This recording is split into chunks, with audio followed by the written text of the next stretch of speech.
Continuando con el libro de los Hechos, vamos a dar lectura al capítulo 1, el versículo 6 al 8. Hechos 1, del 6 al 8. Entonces, los que se habían reunido le preguntaron, diciendo, Señor, ¿restaurarás el reino de Israel en este tiempo? Y él les dijo, no os toca a vosotros saber los tiempos o las razones que el Padre puso en su sola potestad. Pero recibiréis poder cuando haya venido sobre vosotros el Espíritu Santo y me seréis testigos en Jerusalén, en toda Judea, en Samaria y hasta lo último de la tierra. Había dicho cuando hacía una introducción a este libro que algunos predicadores dicen que este libro no debería llamarse Hechos de los Apóstoles, sino Hechos del Espíritu Santo. Sea cual fuere, tenemos aquí en acción el ministerio del Espíritu Santo. Y así como Cristo guió a sus primeros discípulos, enseñándoles, instruyéndoles y también dándoles la presencia, el poder y todo lo que él representaba, de esa misma manera el Espíritu Santo haría con la iglesia primitiva. Gracias damos a Dios por eso. Así que en el primer tratado estuvimos viendo sobre la necesidad de esperar, que Jesús les dijo, no se muevan en Jerusalén. Luego les aclaró el motivo por qué. Porque así como Juan los bautizó con el Espíritu Santo o con el agua de arrepentimiento, vosotros seréis bautizados con el Espíritu Santo. Así que esa es la propuesta del Señor y también el mandato para que esperen y no se vayan fuera de Jerusalén hasta que sean investidos del poder de lo alto. Ahora tenemos entonces esta otra porción que dice que los que estaban reunidos ahí conversando con el Señor, después de 40 días de su muerte y resurrección, entonces ellos estaban preocupados por las cosas que debían venir al pueblo judío. Arrepentíos porque el reino de los cielos se ha acercado. Fueron las primeras palabras de Juan el Bautista y también los primeros mensajes de Jesucristo.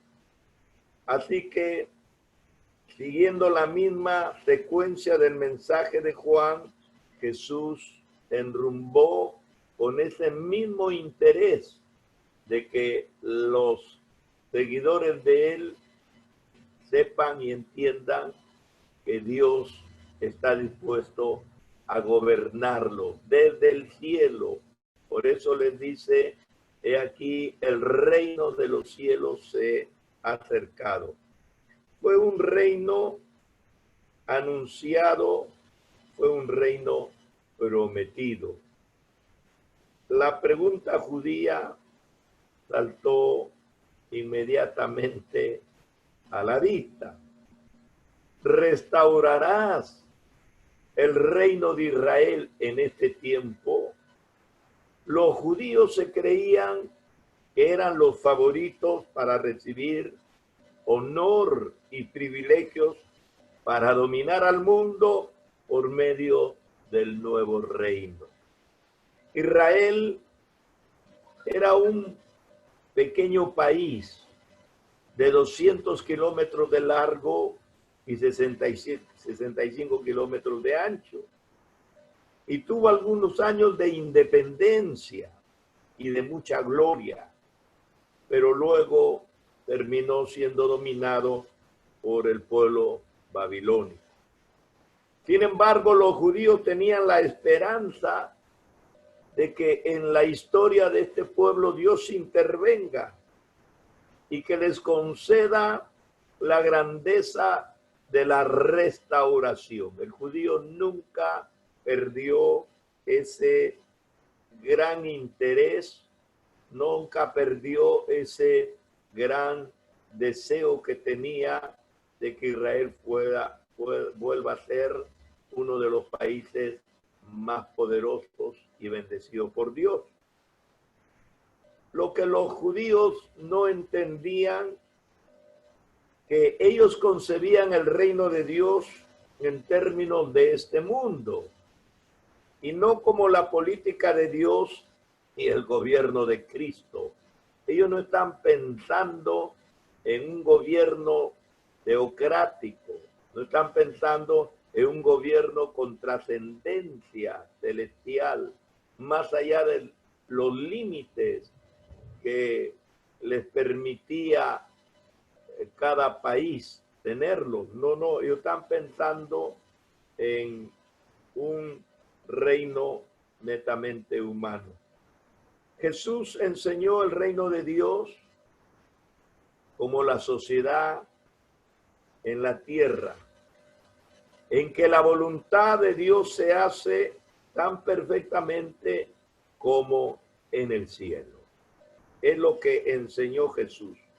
En Mateo 6:10, cuando los discípulos le dicen, Señor, enséñanos a orar, dentro de la oración que Jesús les enseñó decía, venga tu reino o venga tu gobierno y hágase tu voluntad, así como se hace en el cielo, así también en la tierra. Esa era la visión, la concepción que Cristo tenía sobre el reino que había venido a instalar. Y precisamente por eso el reino de Dios estaría basado en el amor divino y no en el poder humano.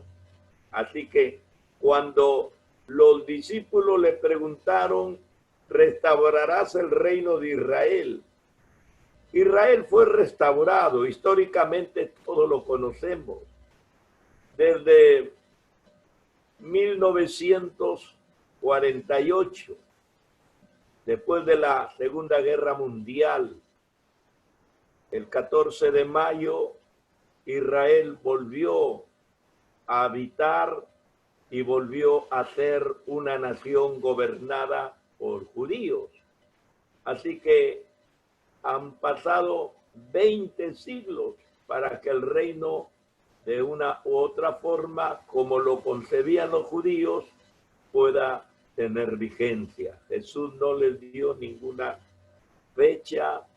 La respuesta de Jesús fue la siguiente: no os toca a vosotros saber los tiempos y las razones que el Padre puso en su sola potestad. Esa fue la respuesta de Jesús.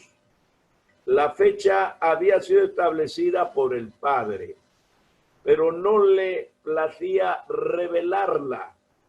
Y en una ocasión Jesús dijo, ni aún el Hijo lo sabe, ni los ángeles.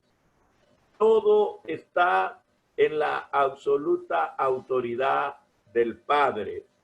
Por eso cuando viene alguna persona, como se ha dado hechos históricos de muchos profetas falsos que han venido dando señas, han venido dando fechas exactas de la segunda venida de Cristo y del fin del mundo, nosotros sabemos que esto no tiene que ver nada con la voluntad del Padre. Jesús lo dijo, así que Él no tiene una fecha revelada. Tenemos señas, por eso Jesús les dijo, no os toca a vosotros conocer los tiempos y las razones. Era una información que solo le pertenecía al Padre.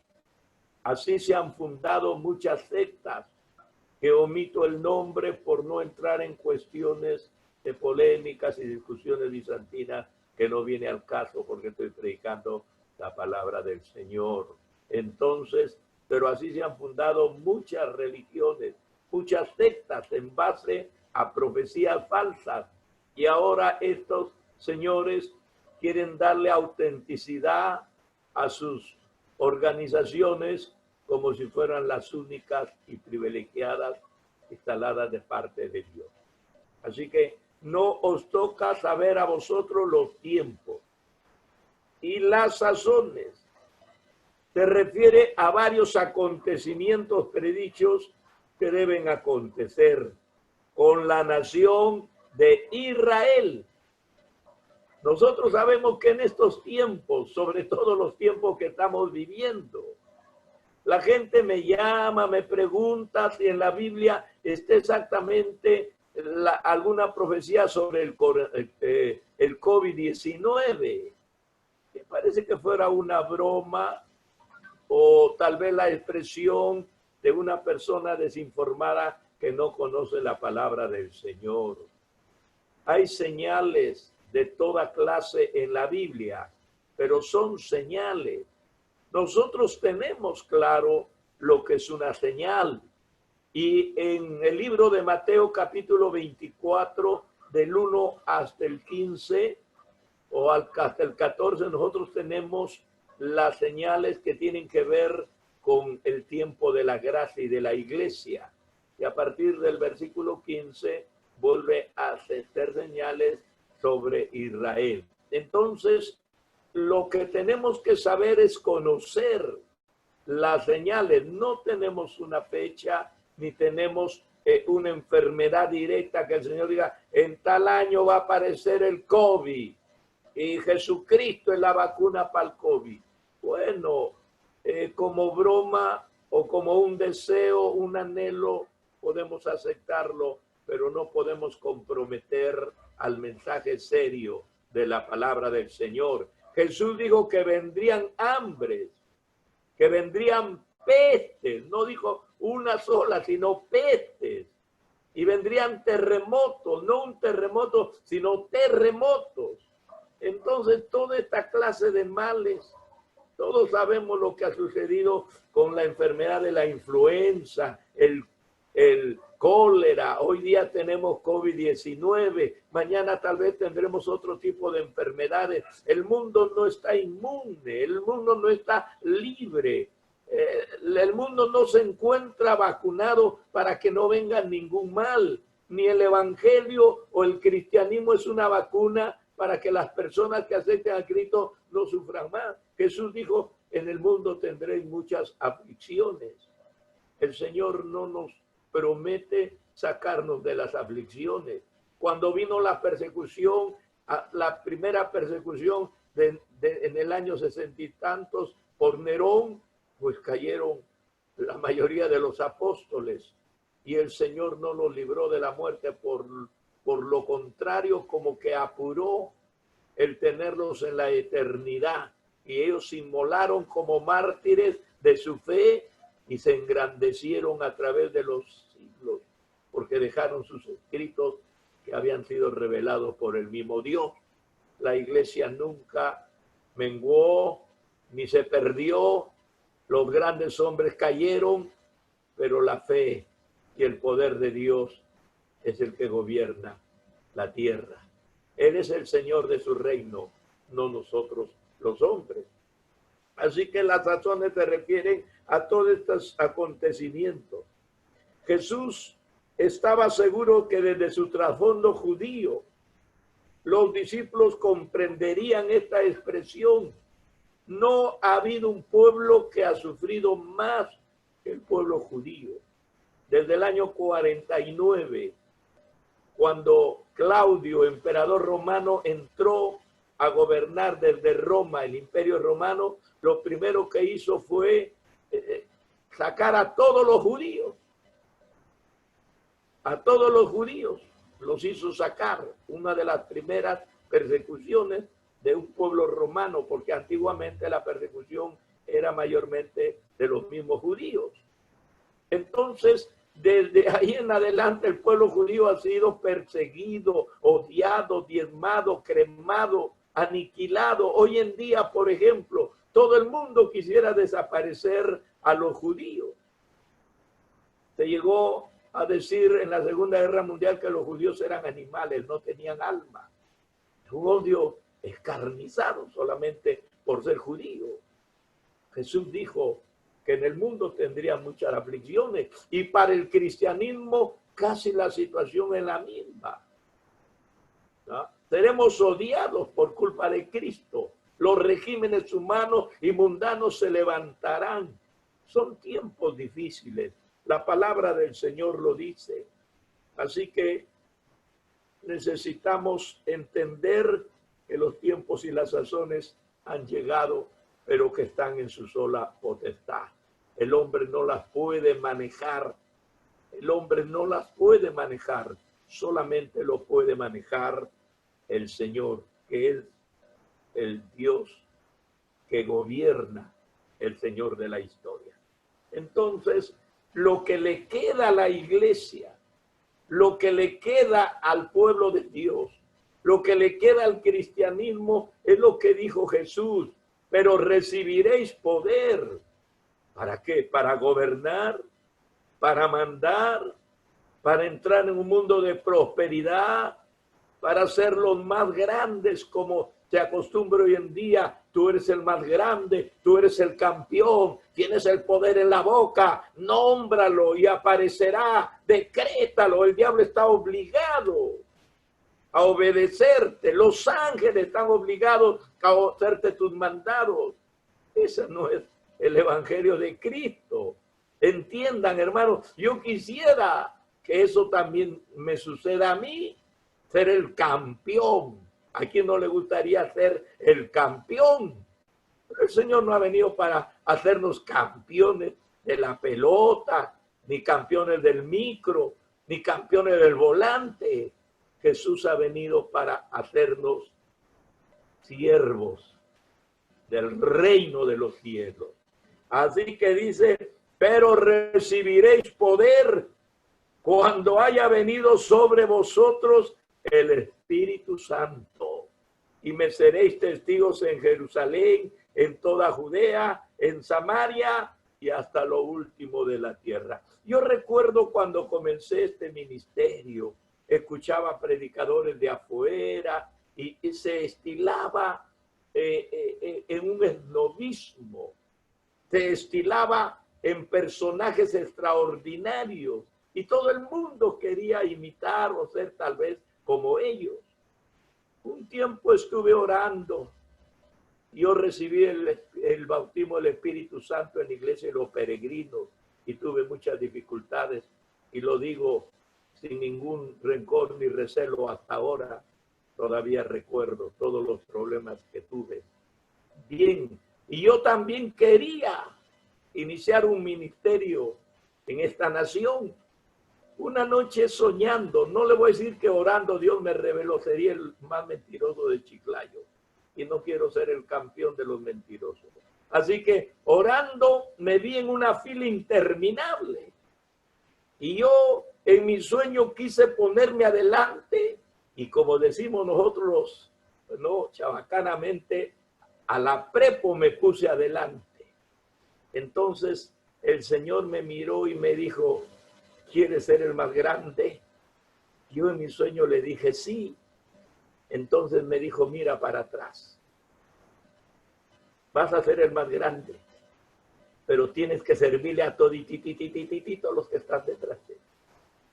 Y cuando tú le sirvas a todos, podrás ser el más grande. En ese rato se me fue el entusiasmo, entonces no quería estar en el último, pero sí en el penúltimo para servirle a uno nomás. Así que en el reino del Señor no es más grande el grande, sino el que sirve, el que se humilla, el que llega a ser un verdadero discípulo. Así que cuando el Señor dice, recibiréis poder, ¿quién no quiere poder? ¿Quién no quiere poder? Pero el Señor no está hablando de los poderes humanos que da el dinero, la política. El Señor no quiere que nosotros hablemos de ese poder. Dice, vosotros recibiréis poder cuando haya venido sobre vosotros el Espíritu Santo. Ah, viene el Espíritu Santo, entonces me hace el campeón. No, hijo, no te va a hacer el campeón, te va a hacer un siervo. No te va a hacer el más grande, te va a hacer el más pequeño. Eso es lo que encuentro en el Evangelio. Esto es el Evangelio. Y Jesús dijo, aprended de mí. Es el desafío que el Señor nos dejó. Aprender de mí, que soy manso y humilde. ¿Quieren aprender de Él? No. Cuando Él camina sobre las aguas o cuando le da orden a los vientos. No, no, no, no, no. Aprender de Él que es manso y humilde. Eso ya no nos gusta. No está dentro de nuestros ideales, pero eso es lo que el Señor ha dejado. Dice, entonces reciben poder para hacerme testigos. Me van a hacer testigos. Cualificando para ser testigos. Es lo que el Señor nos dice. Dios cualifica primero antes de enviarnos a cualquier área de la misión. Hay mucha gente que dice, Dios me va a mandar a las naciones. ¿Y para qué a las naciones? Todo el mundo sueña con tener ministerio a las naciones. Algunos quieren ir a la India, pero no hablamos el idioma de la India. ¿Cuántos indios en el Perú hay que no han recibido el Evangelio?